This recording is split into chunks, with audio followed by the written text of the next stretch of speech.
and I think they revealed the perfect amount of stuff at Comic-Con to still have enough stuff at D23 to get us going at that too.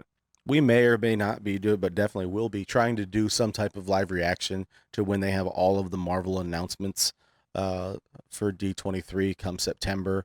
You know, that's going to be about a week, 10 days out from when we have a Comic Con here in town. The Las Vegas Comic Hmm. Con is coming September 16th through the 18th here in town.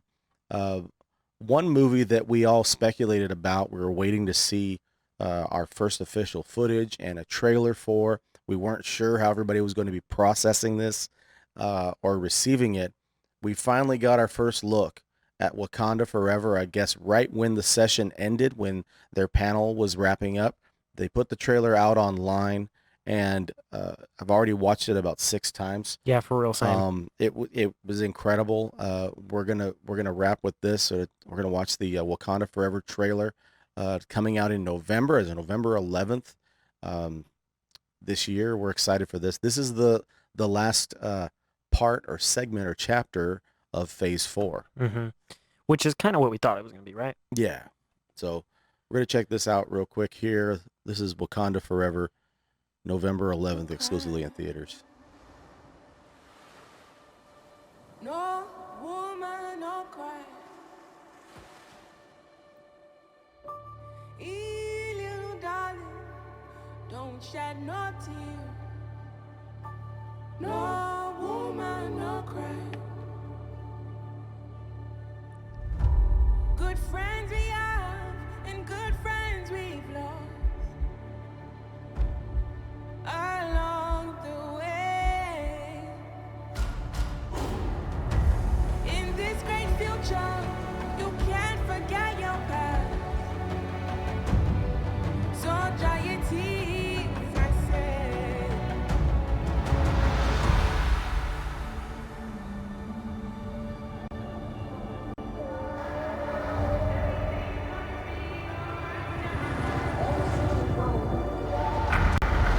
Everything's gonna be alright. Everything's gonna be alright. Everything's gonna be alright now. Everything's gonna be alright. Everything's gonna be alright. Everything's gonna be alright. Everything's gonna be. I am queen of the most powerful nation in the world, and my entire family is gone. Have I not given everything? Everything's gonna be alright. Everything's gonna be alright.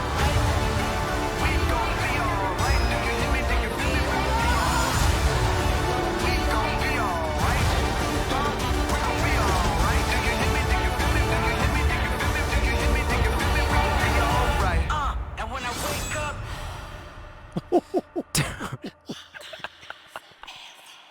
Wow. Wow.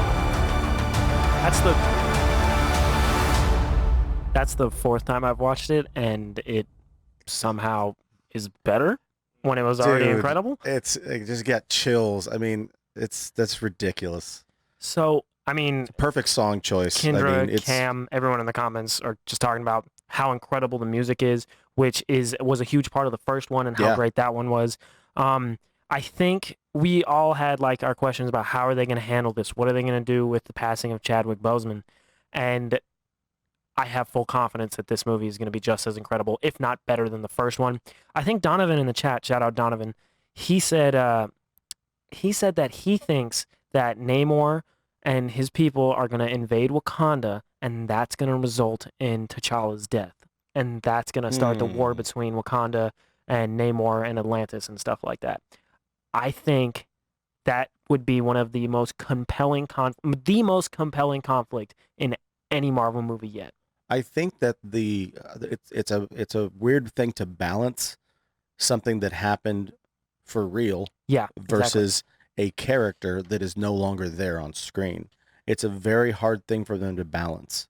This cast is very much a family, and for you to go through something like they did, losing someone who's a member of their family, they consider a member of their family, Yeah. is a very it's a big bonding type of sequence. You can hear it in Angela Bassett Well, and playing that's what I was Queen gonna say. her Queen Ramonda. She's her emotion comes across Like in someone's cutting onions right now. in the role. Her emotion comes across on screen is that she lost her son T'Challa, and then she's lost an actor that she probably viewed as this up and coming actor Her friend, who's her friend, someone she Yeah, cared man. about. It's it really, really looks incredible. I think the fun thing to kind of think about and try to figure out what might be happening and then watch it and hopefully be, if not surprised, fulfilled. Who do we think is in that Black Panther costume at the end? so there's probably a lot of people that would love to say it's Killmonger. They found a way to just bring Killmonger back. I would like that. in the mix. That would be kind of neat. I think M'Baku is probably too big for that person we saw on the beach in 2 or 3 And seconds. Winston Duke is huge. He's an enormous dude, and that is the if the guy in the Black Panther costume didn't look, I mean, it doesn't look small, No, but they don't look the size of Winston Duke. yeah, And that's why I'm like, I kind of don't think it's him. It could be him, and Could be. it's just a weird force perspective, and he doesn't look as it big. could be someone else just in the role But to be a distraction. So I posted a poll on Twitter. We got 30, 40 votes. I said M'Baku, Killmonger, reuse Chadwick Boseman footage to get him in the suit one last time, which I would love. Or I put other. Right now, 52% of the vote is on other. We got about 3% on Chadwick, 26% for Killmonger, and 19% for M'Baku. A lot of the feedback I got back is kind of the same as like what we're talking about. It looks too small to be M'Baku. Yeah, And on first watch, I was like, it looks too big to be Shuri. mhm. But rewatching, I don't think it does look too big to be Shuri. Or even Lupita Nyong'o, I think it could possibly be her. I think that no matter who takes it up, or maybe we get a scene at the end where Namor and his people are invading Wakanda one final time. We get M'Baku in a Black Panther suit. Mm. We get Shuri in a Black Panther suit. We get Lupita Nyong'o. I can't remember her character's name in a Black Panther suit.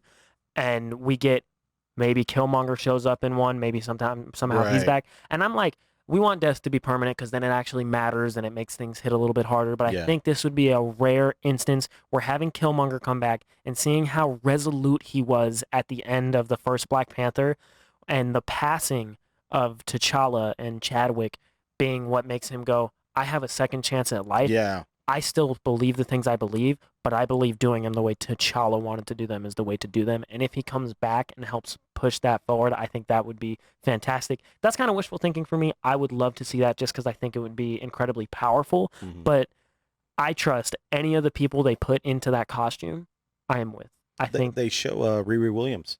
Mhm. They show her for a couple of scenes in there, and that this is kind of a cool way for them to be introducing future characters. Obviously, it was probably the worst kept secret, other than Tobey Maguire and Andrew Garfield being in No Way Home, right. that Tenoch Huerta was going to be playing Namor. How in cool this, does he look, but dude? he looks great. He looks and incredible. the quick little flash of him walking on the beach as a little boy and then as the full grown man, that was really cool. Do you think Uh, that's his mother or someone giving birth to him underwater in the Yeah. beginning? That's so cool. That's what I think. It's Yeah. and I mean, it all stems from, and I asked when we were live Thursdays at 6 p.m. the other week, I was like, is Ryan, we watched the trailer for the new movie with Viola Davis, and we were like, is this going to take some of the punch from Wakanda Forever away? This trailer confirms, no, it is not. No, Absolutely it's not. not gonna work. But do we think that oh man, I lost my train of thought.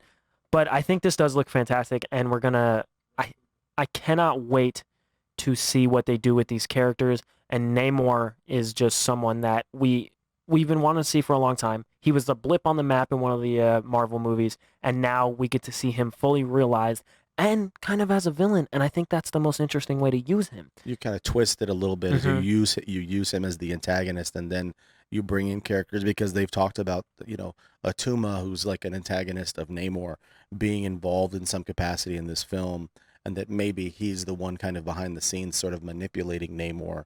And then you get to see the classic war. I mean, a lot of background context to this, but for the Illuminati in the comic books, okay, there's a reason why it's Namor or Black Panther being a member Mhm. of the Illuminati, because their countries and their groups were at war Yep. for so long that they would not take place in this secret society. Only one or the other could be present.